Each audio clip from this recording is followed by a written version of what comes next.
My best friend passed last night. I transferred schools to play basketball at Willow High School. He was already there, and they transferred me in. Ultimately, I was probably taking his spot, but I remember I didn't have any friends sitting at the lunch table. The first few days I sat by myself and acted like I'm too cool. I didn't need anybody. You know what I mean? Like I'm an introvert. I'll be all right. And he walked up to me like on the third or fourth day and asked me who I was sitting with, even though I wasn't sitting with anybody. And he told me to come over and sit with him. And ever since then, we've been like best friends. That is just heartbreaking. Jaylen Brown of the Celtics describing his friend, Trevin Steed, who passed away on Thursday just hours before the game. Brown, playing with a very heavy heart, said he was inspired by his friend's memory, and he turned in his best game of the season. The Celtics won their 14th straight. Welcome to SI Now. Maggie and Robin here with you. And Robin, for a regular season game in November, this just had so many layers to it. You had the two best teams in the league going head-to-head, and obviously we've seen the Warriors and the Cavaliers meet in the finals so many years, the last 3 years in a row.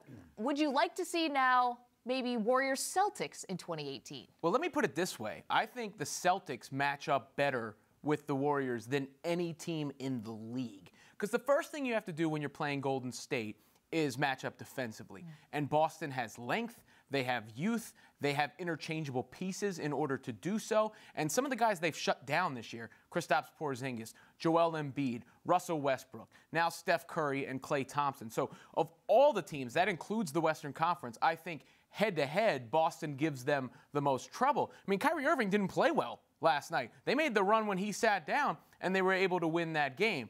The roadblock there, of course, is LeBron James, because I don't know if the Celtics can stop LeBron specifically, but I don't think the Cavs, as currently constructed, can challenge the Warriors. Yeah, currently constructed is the caveat there, because they will be getting some help. Irving good, though, in the fourth quarter, scoring, and really helped them pull out that win and come from behind. And listen, I love LeBron. I would watch him play in 10 straight finals.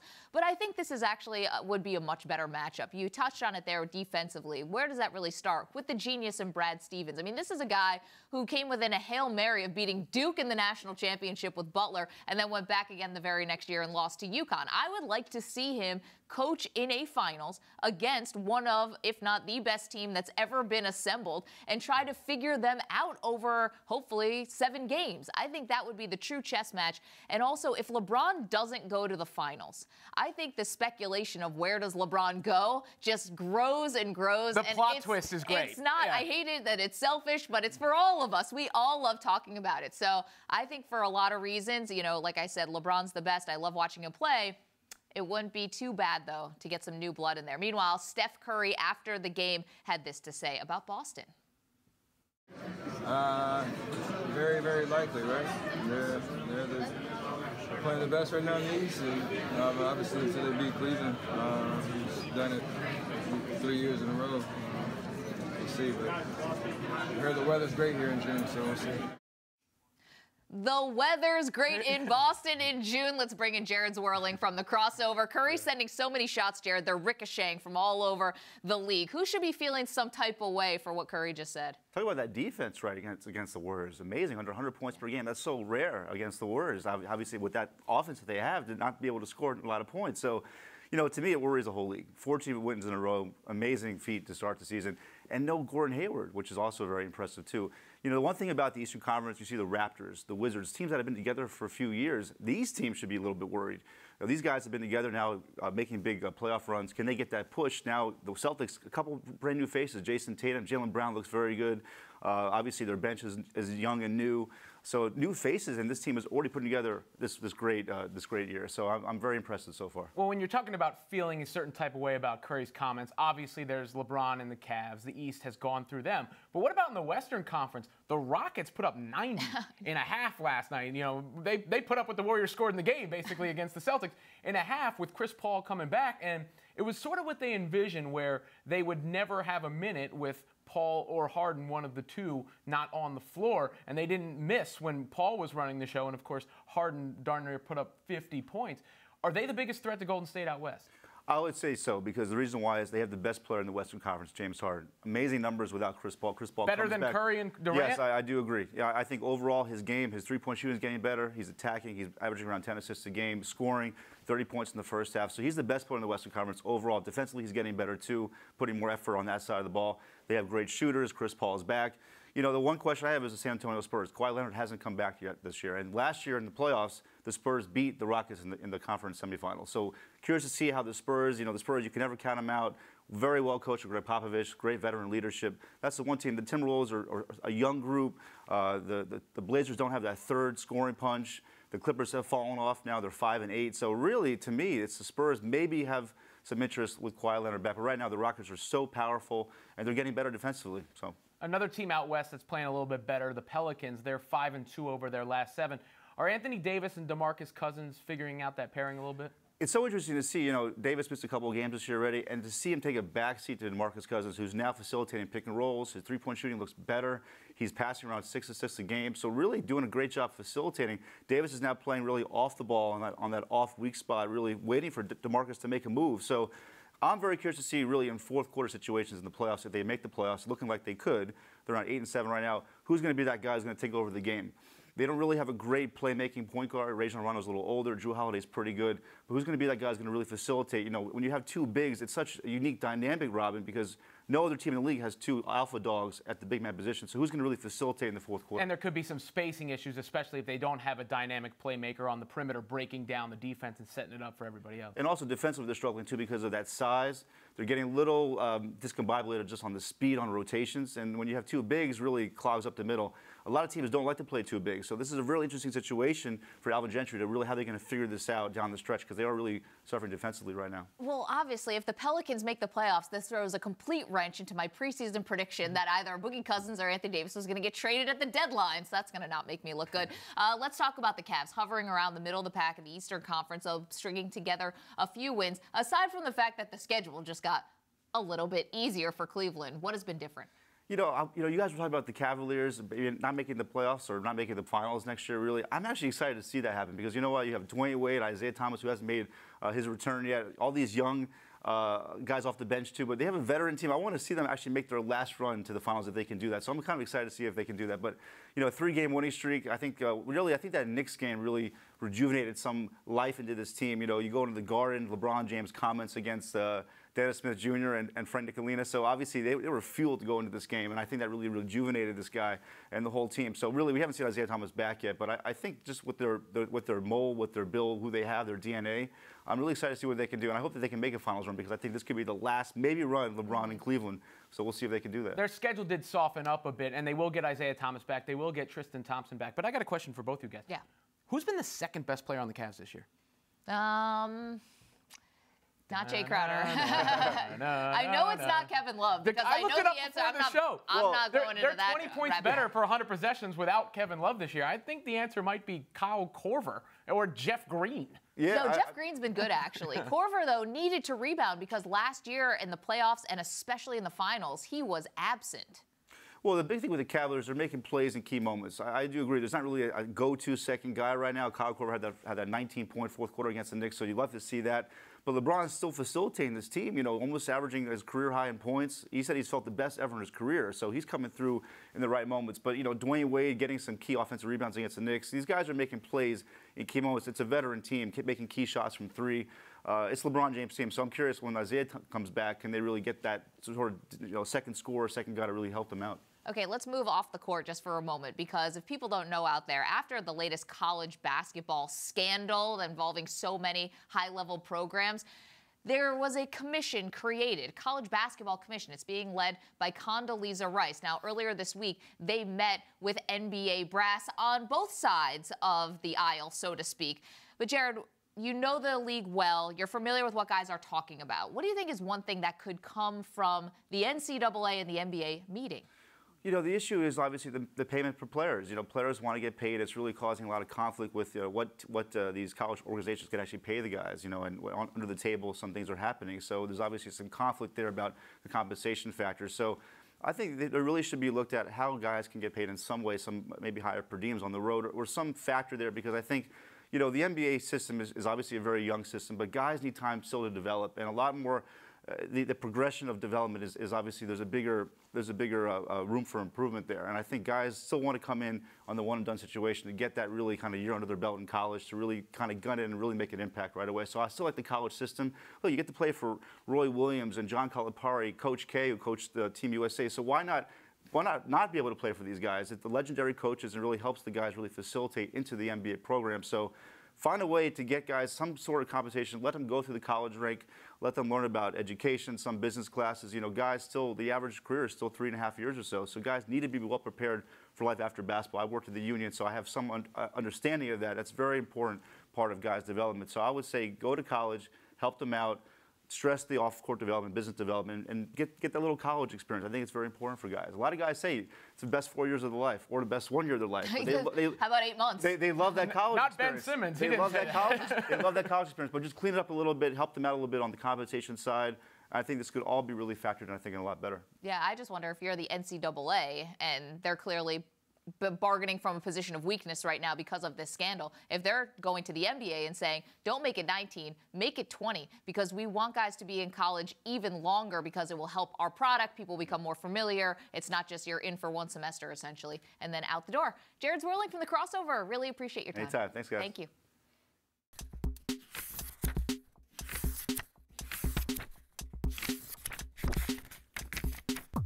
The top two teams in the NFC East, bitter rivals, and two quarterbacks who, along with Jared Goff, are the crown jewels of the 2016 draft class. Robin, if you could have Carson Wentz or Dak Prescott, who would you want leading your team? You know, so far, and I don't mean this in any way as a shot at Wentz, who's been fantastic this year, I'm going to go with Dak Prescott for body of work. You know, we've seen him do it now over a couple of seasons where Wentz struggled more at the onset of his career. And to me, Dak does everything well. He checks every box. Turnovers are low, only 8 interceptions in his career thus far, higher completion percentage, and what he can do with his legs. It's not like Wentz is immobile, but Dak Prescott can really get out there and punches it in the end zone. He's got 11 touchdowns on the ground. So all around slight edge, Dak Prescott. Okay, I understand what you're saying. His record overall is better, and that can't be taken away from him. They went 13-3 a year ago and made the playoffs. But I'm going to go with Wentz because I feel like the jump that he's made from year 1 to year 2 shows that his ceiling, I think, can be much higher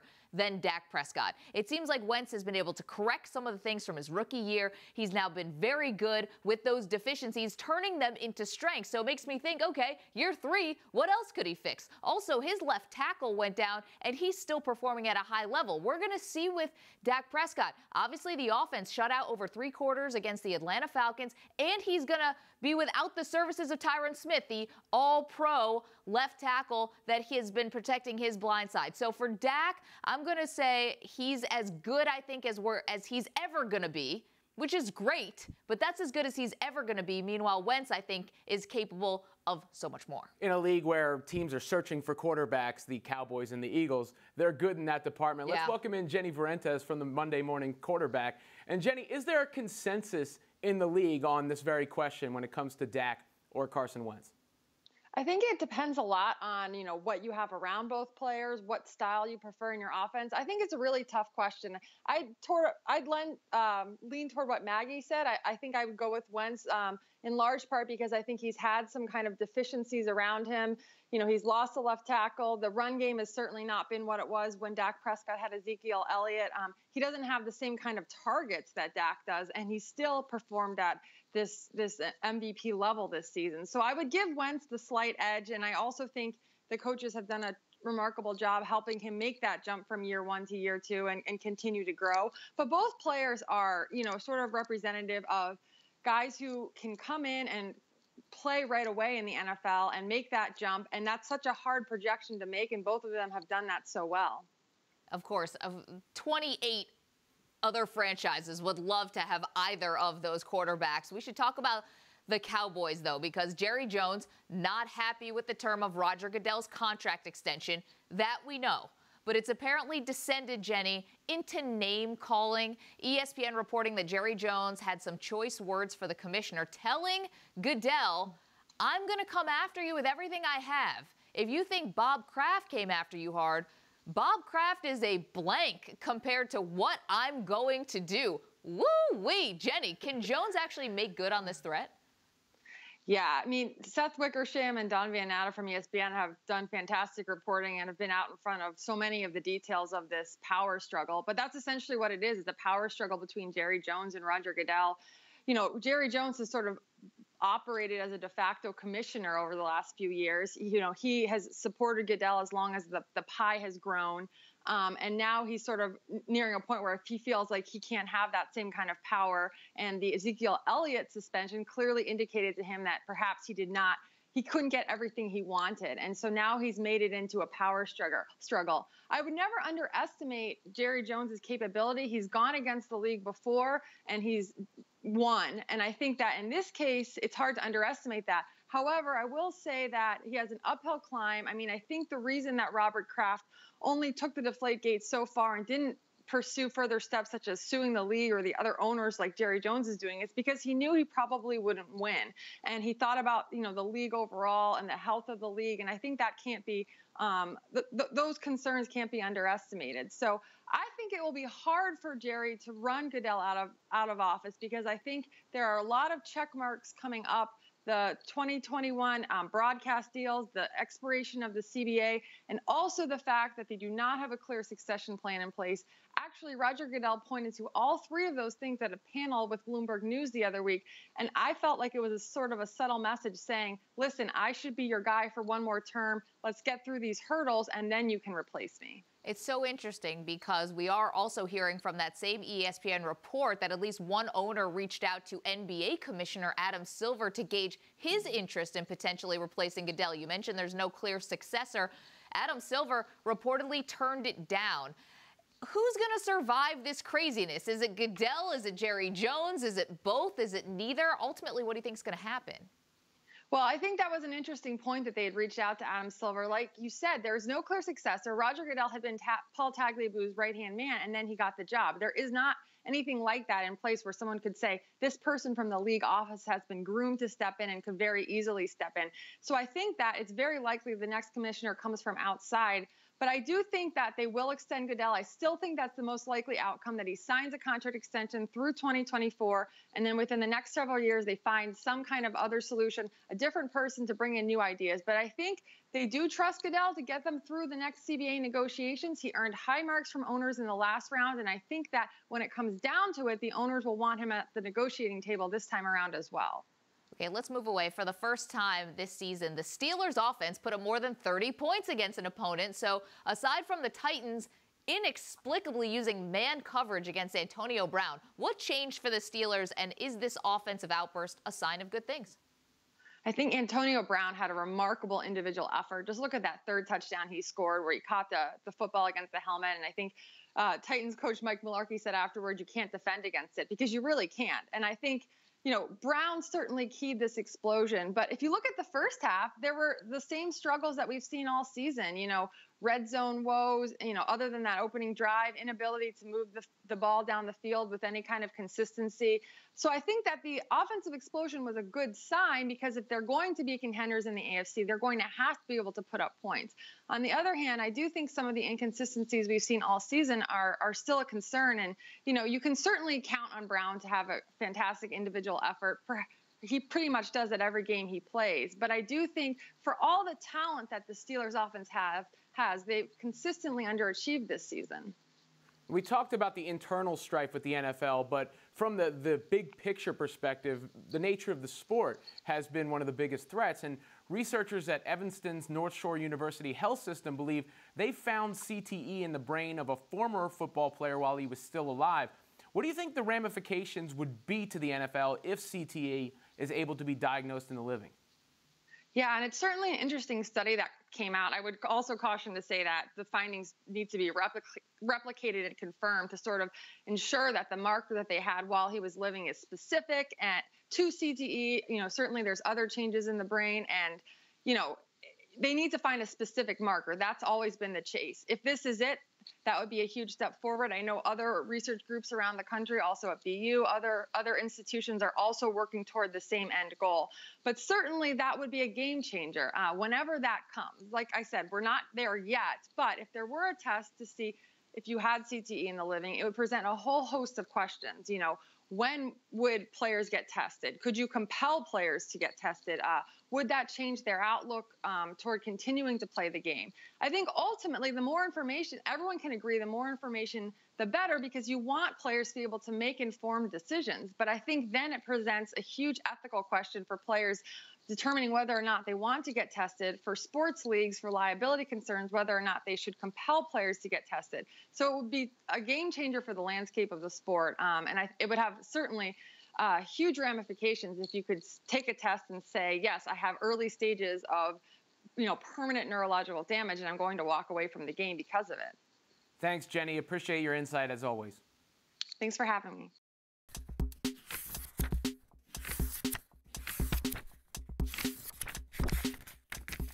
We see you out there on Facebook Live, on Periscope. You're commenting to the show, and we appreciate it so much. Here are some that we have seen from today's show. We're talking about football. Well, Johnny Mosho says Jones and Goodell need to talk about their feelings while enjoying a nice slice of Papa John's pizza. That's been weaponized. Jerry Jones has weaponized Papa John's pizza, which, by the way, I would consider, I would be wary if it showed up on my doorstep as well. Well, I don't like that, the looks of that Papa John's pizza or Papa John. Cody Richards weighs in on our basketball conversation that we're having early in the show. He said, I prefer not seeing Cavs nor Warriors in the finals at all. He doesn't want either team going back to the finals. Celtics Rockets? Is that the most likely finals that wouldn't involve the Cavs and the Warriors? Well, that's exactly what Cody said before. Rockets Celtics would be an awesome finals, and I agree. And then Len Mazur, when we were talking about Carson Wentz versus Dak Prescott, he said Goff in regards to starting an NFL franchise. We mentioned Goff. They're all three of the crown jewels of that 2016 NFL draft class, so future's bright. We don't scoff at Goff around these parts. But, I mean, he did come up lately. He didn't do it, And with a new offensive coordinator and, all of that stuff. We love it when you guys comment. We're watching you, so thanks so much for watching us. We'll see you back here on Monday at 10:30 a.m. Eastern Time. But for now, here's a look at what else you can watch this weekend. It's everything going on in the sports calendar. It's the Weekend Drive. It's time for SI Now's Weekend Drive, presented by Toyota. Let's go places. First, we'll travel to Madison, Wisconsin for a Big Ten battle between the Wolverines and the Badgers. The College Football Playoff Committee has not been giving Wisconsin much love in their rankings, so staying undefeated has to be key for the Badgers' playoff hopes. Badgers head coach Paul Chryst sees the challenge, though, in facing the Wolverines. It's a really good defense, and they're playing at a high level, and it'll be a challenge, and that's also an opportunity. And so, but we're going to need a great week of preparation, and in the end, you've got to execute. Wisconsin goes into this tilt boasting the nation's #1 defense. Over 7 Big Ten games, the Badgers have allowed just 11 touchdowns and 9 field goals in total. Next, we travel to Dallas, where the Cowboys will host the division-leading Eagles. Many comparisons have been made between Carson Wentz and Dak Prescott since the two were both drafted in 2016. And despite their team's rivalry, Dak says the two have maintained their friendship since meeting at the Senior Bowl. When you're playing as hot as he is and hot as the Eagles, you hear the stats and all that stuff's kind of hard, I guess, not to see. He's a friend. Like you said, we created, that relationship through the Senior Bowl, through the Combine, through all of that. And just in doing that, I saw a guy who paid attention to details, who was really talented, and I had the most respect for him going through the whole process. The Cowboys will be without Ezekiel Elliott for the second straight week, which will be a big problem. The Eagles lead the league in rush defense, only surrendering 66 yards per game. Lastly, we head to Minnesota for a powerhouse matchup between the Rams and Vikings. Los Angeles has seen a vast improvement under new head coach Sean McVay and leads the league in scoring. Rams running back Todd Gurley is up for the challenge, though, going up against the league's 5th best scoring defense. They disguise very well. It's very hard, but, you're going to beat yourself, so that's why you got to prepare, know your protections, get lined up, do what you're going to do, get on the same track as a lineman and be able to pick the blitzes up or whatever and hopefully make them pay for whatever they bring. The Rams will look to continue their success in unfriendly territory. They are a perfect 4-0 on the road. And that's